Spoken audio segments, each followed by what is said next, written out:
Imagine uma jovem mulher diante da decisão mais importante de sua vida.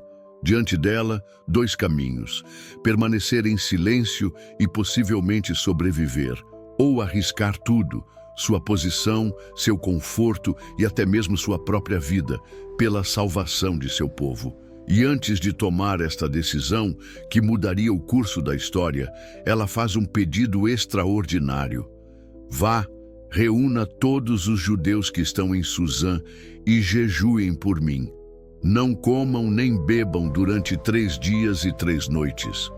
Bem-vindos ao extraordinário mundo do livro de Esther, onde uma decisão de jejum de 72 horas alterou o destino de uma nação inteira e transformou uma rainha relutante em uma heroína imortalizada nas páginas sagradas.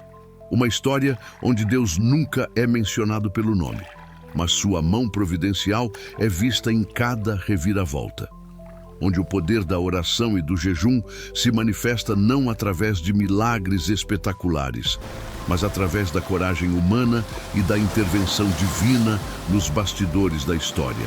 Antes de mergulharmos nesta fascinante narrativa de perigo mortal, coragem extraordinária e um jejum que mudou tudo, quero convidar você a fazer parte desta jornada de descoberta bíblica.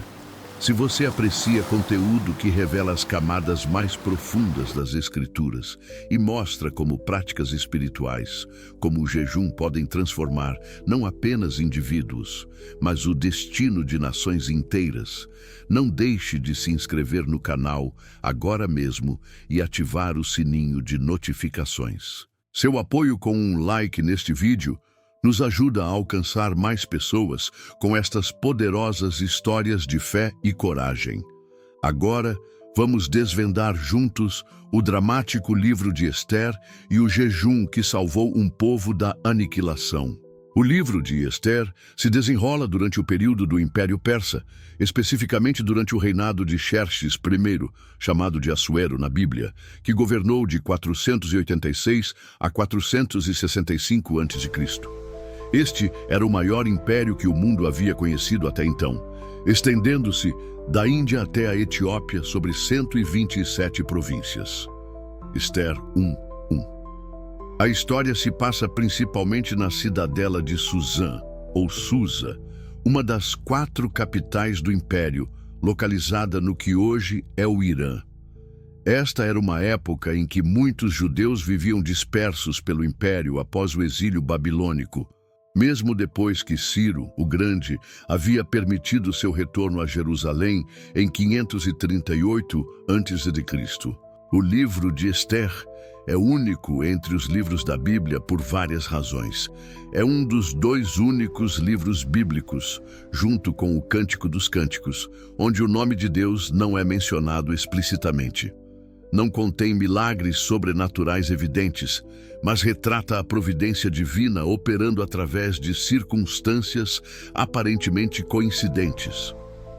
Estabelece a base histórica para a festa judaica de Purim, que continua a ser celebrada até hoje. A ausência do nome de Deus no livro gerou debates sobre sua inclusão no cânon bíblico, mas tanto judeus quanto cristãos o reconheceram como escritura inspirada, percebendo que, embora Deus não seja nomeado, sua presença permeia toda a narrativa. Para compreender plenamente o significado do jejum de Esther, precisamos conhecer os principais atores deste drama. Esther Hadassa, uma jovem judia órfã criada por seu primo Mordecai.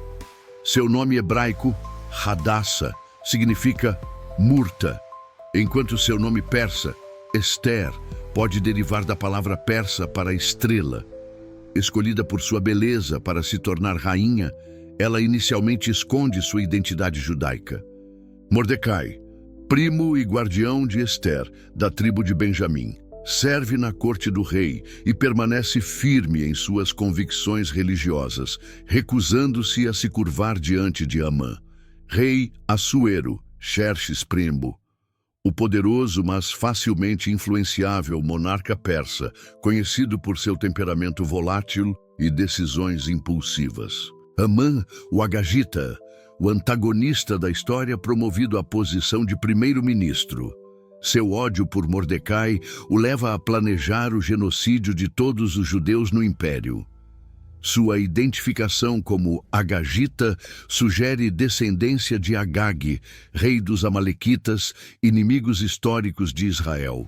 As filhas de Jerusalém. Embora não sejam nomeadas individualmente, as jovens judias em Suzã, que se uniram a Ester em seu jejum, desempenham um papel crucial na narrativa, destacando a dimensão comunitária desta prática espiritual. A crise central do livro começa quando Mordecai se recusa a se curvar diante de Hamã, citando suas convicções religiosas judaicas. Enfurecido, Hamã planeja não apenas destruir Mordecai, mas aniquilar todo o seu povo. Ele manipula o rei Assuero, descrevendo os judeus como um povo que não observa as leis reais e obtém um decreto para seu extermínio. Um dia específico, escolhido por sorteio, Pur, de onde vem o nome da festa de Purim, é determinado para o massacre. Quando Mordecai descobre o plano, ele rasga suas vestes, veste-se de saco e cinza e lamenta amargamente em público. Através de um mensageiro, ele informa Ester sobre o decreto genocida e a incentiva a interceder junto ao rei com estas palavras memoráveis. Não pense que por estar no palácio do rei, só você, de todos os judeus, escapará, pois, se você ficar calada nesta hora, socorro e livramento surgirão para os judeus de outra parte.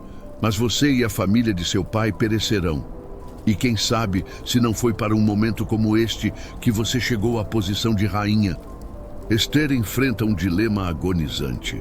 A lei persa proibia qualquer pessoa, mesmo a rainha, de se aproximar do rei sem ser chamada, sob pena de morte, a menos que o rei estendesse seu cetro de ouro em aceitação. Além disso, ela não havia sido chamada à presença do rei nos últimos 30 dias, sugerindo um possível declínio em seu favor. É neste momento crítico que Ester toma uma decisão extraordinária. Vá, reúna todos os judeus que se encontram em Suzã e jejuem por mim. Não comam nem bebam durante 3 dias e 3 noites. Eu e minhas criadas jejuaremos como vocês. Depois disso, irei ao rei, ainda que seja contra a lei. Se eu tiver que morrer, morrerei. Ester 4:16. O jejum de 3 dias, ordenado por Ester, é um dos momentos mais profundos de preparação espiritual na Bíblia. Vamos examinar seu significado em múltiplas dimensões. Jejum como preparação para risco mortal. O jejum de Ester não era uma simples prática religiosa. Era uma preparação para um ato que poderia custar sua vida. Ao abster-se de comida e bebida por 3 dias completos, um jejum extremamente rigoroso, Ester demonstrava que estava disposta a sacrificar confortos físicos imediatos e até arriscar sua saúde pela sobrevivência de seu povo. Este jejum representa um reconhecimento da gravidade da situação. Ester não estava apenas se preparando para uma audiência real, mas para um possível martírio. A frase, "se eu perecer, perecerei", ecoa sua resolução de colocar o bem coletivo acima de sua própria segurança. Jejum como ato comunitário. Significativamente, Ester não jejua sozinha. Ela convoca todos os judeus em Suzã para se juntarem a ela nesta disciplina espiritual. Este aspecto comunitário do jejum é poderoso, unificando o povo em um propósito espiritual comum diante de uma ameaça existencial. O texto sugere que potencialmente milhares de judeus se uniram neste jejum coletivo, criando uma poderosa corrente de súplica em toda a comunidade. Este jejum comunitário lembra outros momentos críticos na história bíblica, onde o povo de Deus jejuou coletivamente em tempos de crise, como durante a ameaça dos Moabitas e Amonitas sob Josafá, segundo Crônicas 20, ou a intercessão de Esdras pelo retorno seguro dos exilados. Jejum como substituição da oração. Embora o texto não mencione explicitamente a oração, acompanhando o jejum, A tradição judaica e cristã sempre entendeu que oração e súplica intensa estavam implícitas na prática do jejum. Em uma narrativa onde o nome de Deus não é mencionado, o jejum serve como um sinal visível de dependência do divino. Como observou o rabino Jonathan Sacks, o jejum de Esther é uma forma de oração sem palavras. Quando as palavras falham, expressamos nossa súplica através de ações. O corpo fala quando os lábios não podem. Jejum como expressão de humildade. No contexto do Antigo Testamento, o jejum frequentemente simbolizava humildade e contrição diante de Deus. Ao jejuar, Esther e o povo judeu reconheciam sua vulnerabilidade e dependência completa da intervenção divina. Este ato de humildade contrasta agudamente com o orgulho e arrogância de Hamã, que está tão consumido por seu próprio status e honra, que planeja o genocídio de um povo inteiro por causa de um único homem que se recusa a se curvar diante dele. Jejum como inversão da celebração. É notável que a narrativa de Esther comece com banquetes elaborados e termina com a instituição da festa de Purim. No meio desta moldura de celebração e abundância, encontramos o jejum austero que serve como ponto de virada da história. Este contraste dramático entre festejo e jejum reflete as reversões de fortuna que caracterizam todo o livro. Vasti cai, Esther ascende, Amã é elevado, depois destruído. Mordecai passa de potencial vítima a primeiro-ministro. Os judeus transformam-se de alvos de genocídio em comunidade triunfante. O que torna o jejum de Esther ainda mais notável é a extraordinária sequência de eventos que o segue. Depois de completar os 3 dias de jejum, Esther se aproxima do rei sem ser chamada, um ato punível com a morte. Milagrosamente, o rei estende seu cetro dourado, significando aceitação. Em vez de apresentar imediatamente seu pedido, Esther convida o rei e Amã para um banquete e depois para um segundo banquete. Esta estratégia de adiamento cria suspense e crucialmente abre espaço para uma sequência de eventos aparentemente coincidentes. Na noite entre os 2 banquetes, o rei sofre de insônia. Um detalhe aparentemente trivial que desencadeia uma reviravolta dramática. Para combater a insônia, o rei pede que os registros reais sejam lidos para ele, de todos os documentos possíveis no vasto império.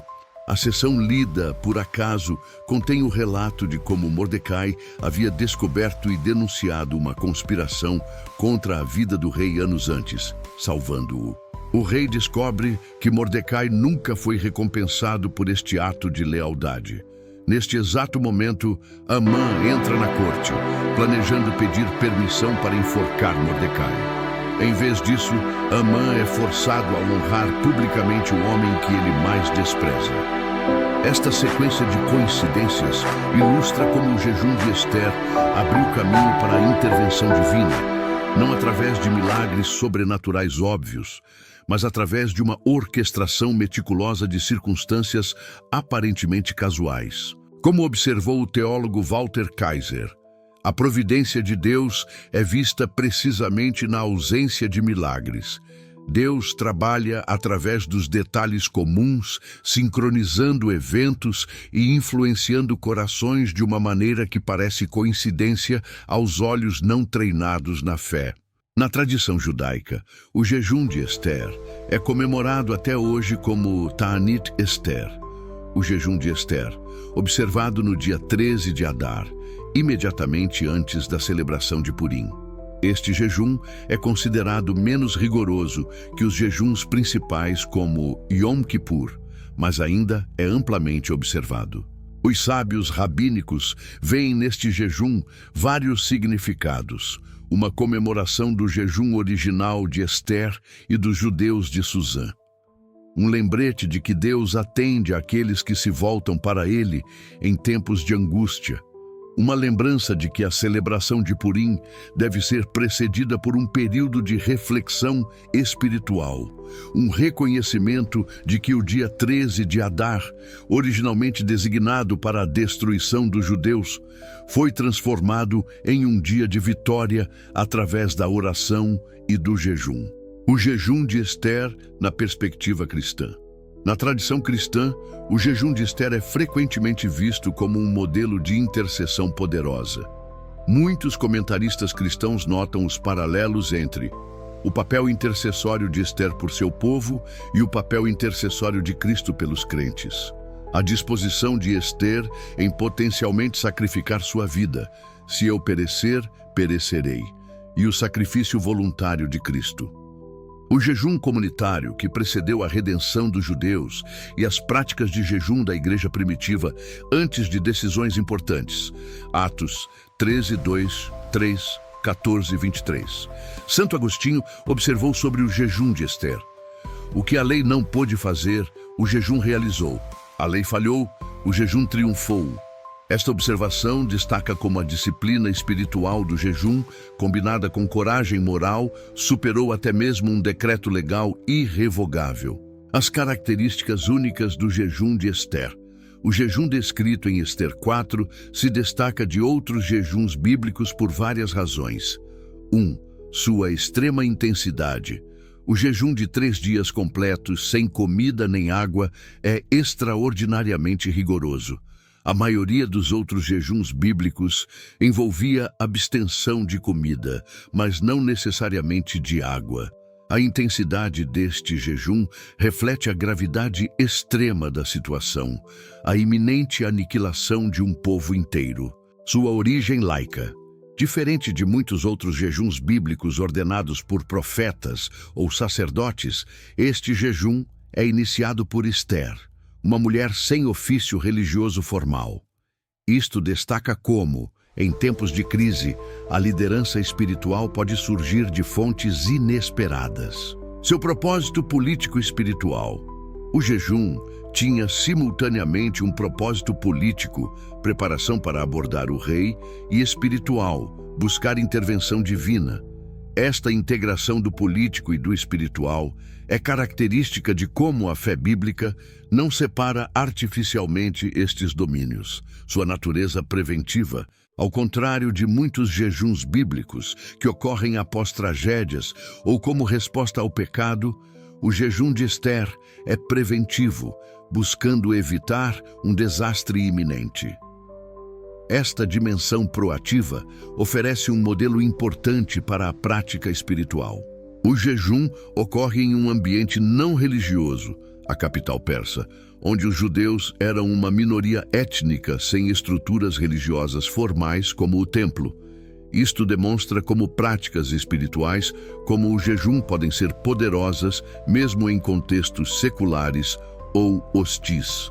Aplicações do jejum de Ester para hoje.